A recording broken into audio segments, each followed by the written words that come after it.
स्वागत है PR school में।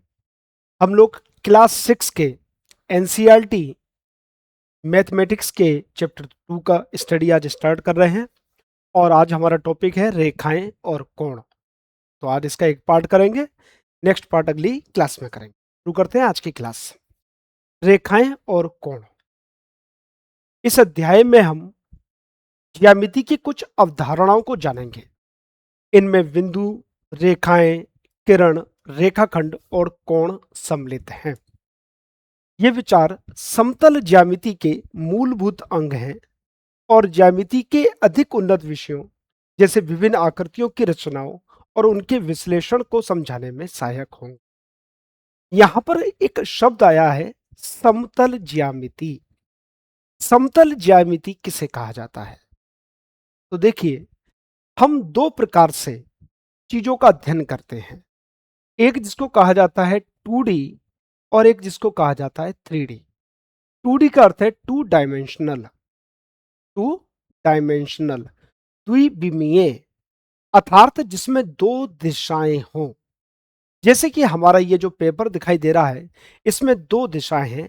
इसमें इधर की तरफ x है, इधर की तरफ y है। जैसे अगर मैं एक चित्र बनाऊं, ये जैसे मैंने आपके लिए एक वर्ग बनाया, ये 2D इमेज है। इसमें लंबाई है, इसमें चौड़ाई है, लेकिन इसमें ऊंचाई का अध्ययन नहीं किया जाता। लेकिन जब हम एक घन का अध्ययन करते हैं लेकिन जब हम एक घन का अध्ययन करते हैं तो इसमें लंबाई चौड़ाई के साथ साथ ऊंचाई भी होती है।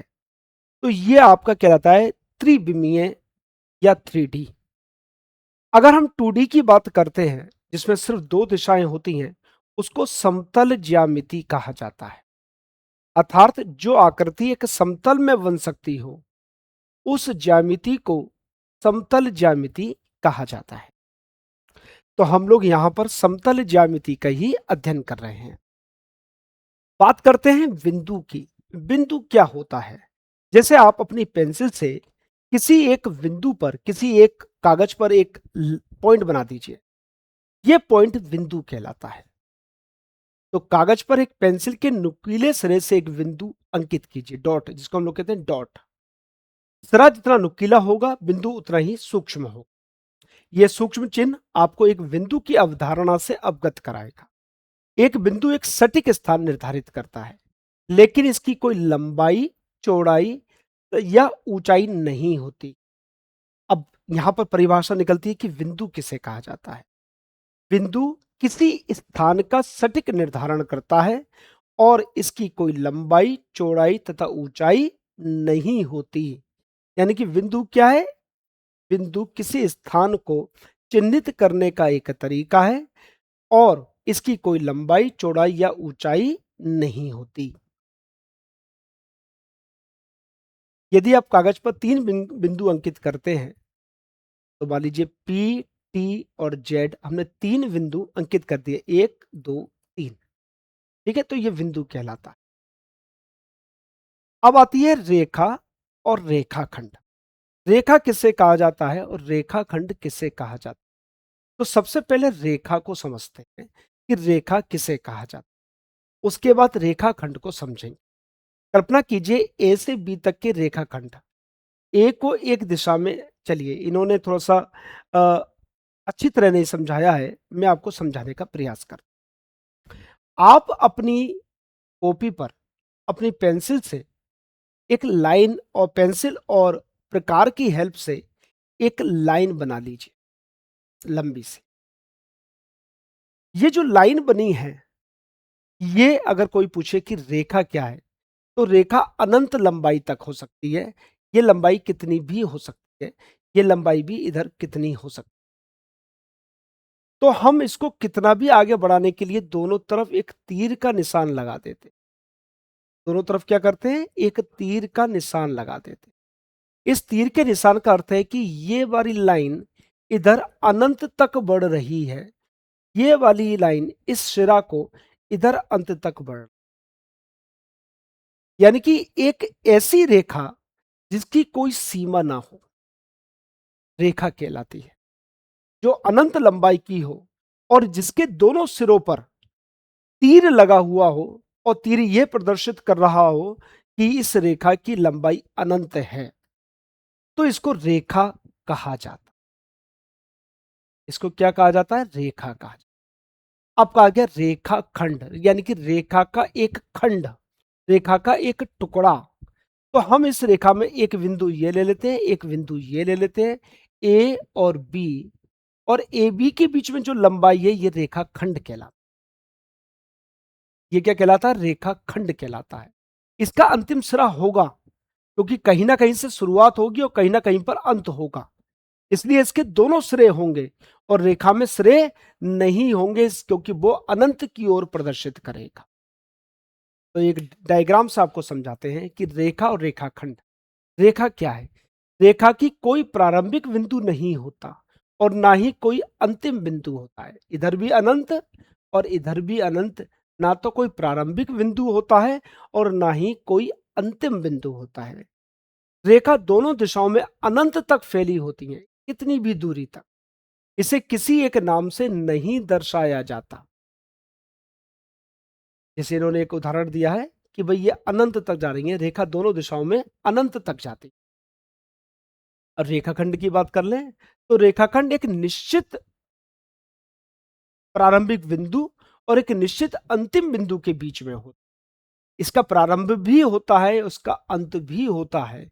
एक प्रारंभिक बिंदु भी होगा, एक अंतिम बिंदु भी होगा, तो इसको रेखाखंड कहा जाए। तो रेखाखंड निश्चित लंबाई का होता है, रेखा अनंत लंबाई की। रेखाखंड की एक निश्चित प्रारंभिक बिंदु और एक निश्चित अंतिम बिंदु होता है। रेखाखंड की दो निश्चित सीमाएं होती। यदि इसके प्रारंभिक और अंतिम बिंदु से दर्शाया जाता है तो जैसे ए और बी, ए से लेकर बी, जैसे दो घर हैं, इन दो घरों के बीच की जो दूरी है वो एक निश्चित होगी। 1 किलोमीटर हो सकती है, 500 मीटर हो सकती है, 100 मीटर हो सकती है, एक निश्चित लंबाई होगी। तो रेखाखंड एक निश्चित लंबाई का होता है। तो सारांश दिया इन्होंने, रेखा क्या है? बिना सिरों वाली, दोनों दिशाओं में अनंत। रेखाखंड क्या है? दो निश्चित बिंदुओं के बीच की सीमित लंबाई। मेरे हिसाब से ये बात आपको क्लियर हुई। पढ़ते हैं किरण की ओर। किरण किसे कहा जाता है? किरण जैसे आपकी टॉर्च की रोशनी एक किरण के रूप में होती है, या सूर्य से आने वाला प्रकाश एक किरण के रूप में होता है। तो किरण क्या हुआ? किरण एक ऐसी रेखा होती है जिसका प्रारंभिक बिंदु तो होता है लेकिन अंतिम बिंदु नहीं होता। अंतिम बिंदु नहीं होता। प्रारंभिक बिंदु तो होता है भाई, जहां से शुरुआत होगी। मान लीजिए इस जगह बल्ब जल रहा है, तो बल्ब का प्रारंभिक बिंदु तो होगा जहां से बल्ब चल रहा है, लेकिन अंतिम बिंदु नहीं होगा। इसको हमेशा एक तीर के रूप में प्रदर्शित करते हैं। इसका प्रारंभिक बिंदु होगा लेकिन अंतिम बिंदु नहीं होगा। अब तीनों में अंतर क्या हुआ? रेखा क्या है? जिसका नाम प्रारंभिक बिंदु है ना अंतिम बिंदु। रेखाखंड क्या है? जिसका प्रारंभिक बिंदु भी है और अंतिम बिंदु भी है। किरण क्या है? जिसका प्रारंभिक बिंदु तो है लेकिन अंतिम बिंदु नहीं है। तो ये तीनों के बीच में एक अंतर रहा। आगे बढ़ते हैं। ये कुछ इन्होंने आकृति 2.4 में दिए गए रेखाखंडों के नाम लिखे। रेखाखंड, एक रेखाखंड एल एम हो गया, एल एम, हम प्रारंभिक बिंदु और अंतिम बिंदु को मिलाकर लिखते हैं। दूसरा रेखाखंड एम पी हो गया। तीसरा रेखाखंड एन क्यू हो गया और चौथा रेखाखंड क्यू आर हो गया। ठीक है, तो रेखाखंड के नाम पूछे, हमने बता दिए। आकृति 2.5 में दिए गए किरणों के नाम लिखिए। क्या टी प्रत्येक किरण का प्रारंभिक बिंदु है? यस, वही यहां से ही प्रारंभ हो रहा है, लेकिन इसको हम पूर्णता प्रारंभिक बिंदु नहीं कह सकते। क्यों? क्योंकि हर चीज प्रारंभ तो यहां से हो रही है, लेकिन ये ए और बी भी एक किरण है। तो हम इसको लिखेंगे टी से लेकर ए की तरफ एक ऊपर तार, वो तीर बना दिया। यहां पर एन से लेकर बी तक दूसरी किरण हो गई, एन से लेकर बी तक। पहली किरण टी से लेकर ए तक, दूसरी किरण, क्योंकि बीच में एक बिंदु आ गया, ये प्रारंभिक बिंदु है, एन से लेकर बी तक। तो टी प्रत्येक किरण का प्रारंभिक बिंदु नहीं है, टी ए का प्रारंभिक बिंदु है, लेकिन यहां पर एन बी दूसरी रेखा, दूसरा किरण किरण आ जाती है। एक कच्ची आकृति बनाइए और नीचे दिए गए प्रत्येक बिंदु का उपयुक्त नामांकन कीजिए। O Q, O P, O Q बिंदु ओ पर मिलते हैं, तो ओ पर मिल रहे हैं, इधर की तरफ ओ पी कर लीजिए, इधर की तरफ ओ क्यू कर लीजिए, और ओ पर मिल रहे हैं। एक्स वाई और पी क्यू बिंदु एम पर प्रतिच्छेद करते हैं। एक्स वाई क्या है और पी क्यू, देखिए दोनों तरफ अनंत है, तो ये रेखा को प्रदर्शित कर रहा, और एक तरफ है तो ये किरण को प्रदर्शित कर रहा। तो ये एक्स वाई तो ये रहा आपका, एक तरफ तीर लगाएंगे हम, और पी क्यू दोनों तरफ तीर लगाएंगे, क्योंकि पी की तरफ भी बढ़ रहा है, वो क्यू की तरफ भी बढ़ रहा है, और बिंदु किस पर प्रतिच्छेद कर रहा है, एम बिंदु पर। प्रतिच्छेद मीन्स काटना, एक दूसरे को काटते हैं। आकृति 2.6 में निम्नलिखित के नाम रखिएगा। 5 बिंदु, बिंदु कौन कौन से, एक डॉट यानी कि डी, ई, ओ, सी और बी, ये 5 बिंदु हैं। एक रेखा, रेखा क्या होती है, अनंत तक होती। तो देखिए इधर भी अनंत है, इधर भी अनंत है, तो डी, बी, और दोनों की तरफ तीर लगा दें, तो ये रेखा हो गई। तो रेखा क्या हो गई, डी बी, देता हूं, डी बी, रेखा कौन सी है, डी बी, तो दोनों तरफ तीर। 5 किरण, अब किरण कौन कौन सी हैं, ओ से लेकर बी की ओर एक किरण है, 4 किरण बतानी है। ओ से लेकर बी तक एक किरण, ओ से लेकर सी तक एक किरण, दो, ओ से लेकर या ई से लेकर डी तक एक किरण, तीन। इन्होंने इसका नाम नहीं दे रखा, इसका नाम हम कुछ भी दे देते हैं, एच दे देते हैं, ओ एच, हमारी किरण हो। अब रेखा खंड कहा है, रेखाखंड ओ सी एक रेखाखंड हो गया, ओ बी एक रेखाखंड हो गया जिसका अंतिम बिंदु भी है, प्रारंभिक बिंदु भी है, ओ ई एक रेखाखंड हो गया, ई डी एक रेखाखंड हो गया। 5 पूछा इन्होंने, ओ सी हो गया, ओ बी हो गया, ओ ई हो गया, और ई डी हो गया। एक ओ डी भी हो जाए, ओ से लेकर डी तक, ओ प्रारंभिक बिंदु, डी अंतिम बिंदु, तो ओडी भी एक हमारे क्या हो गया, रेखाखंड हो गया। तो 5 रेखाखंड हो गए, 4 किरणें हो गई, एक रेखा हो गई, और 5 बिंदु यहां पर प्रदर्शित कर दिए गए। प्रश्न नंबर 6,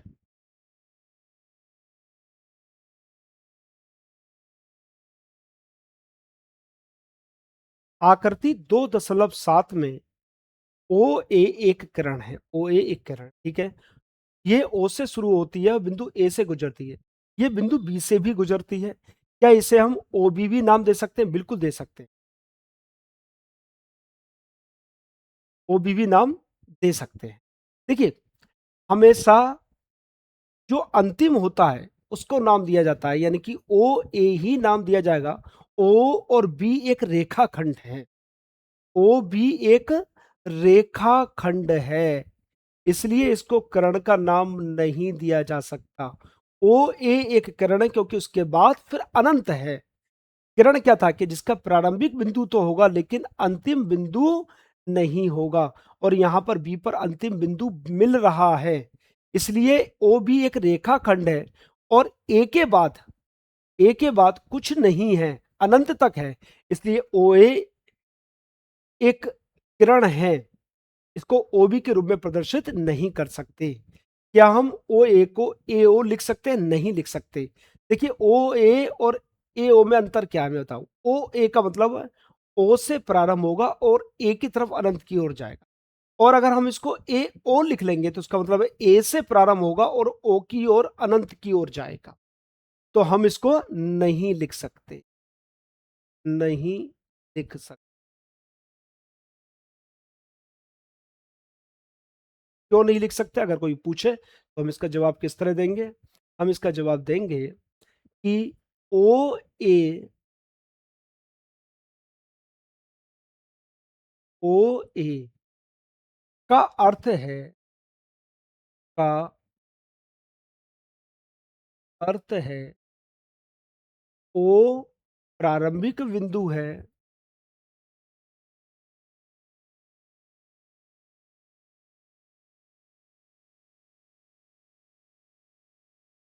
जो एक ही ओर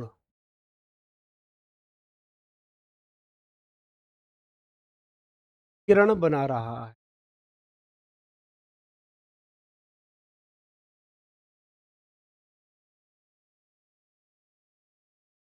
और अगर ए ओ कर लिया जाए, ए ओ, तो क्या होगा? ए प्रारंभिक बिंदु हो जाएगा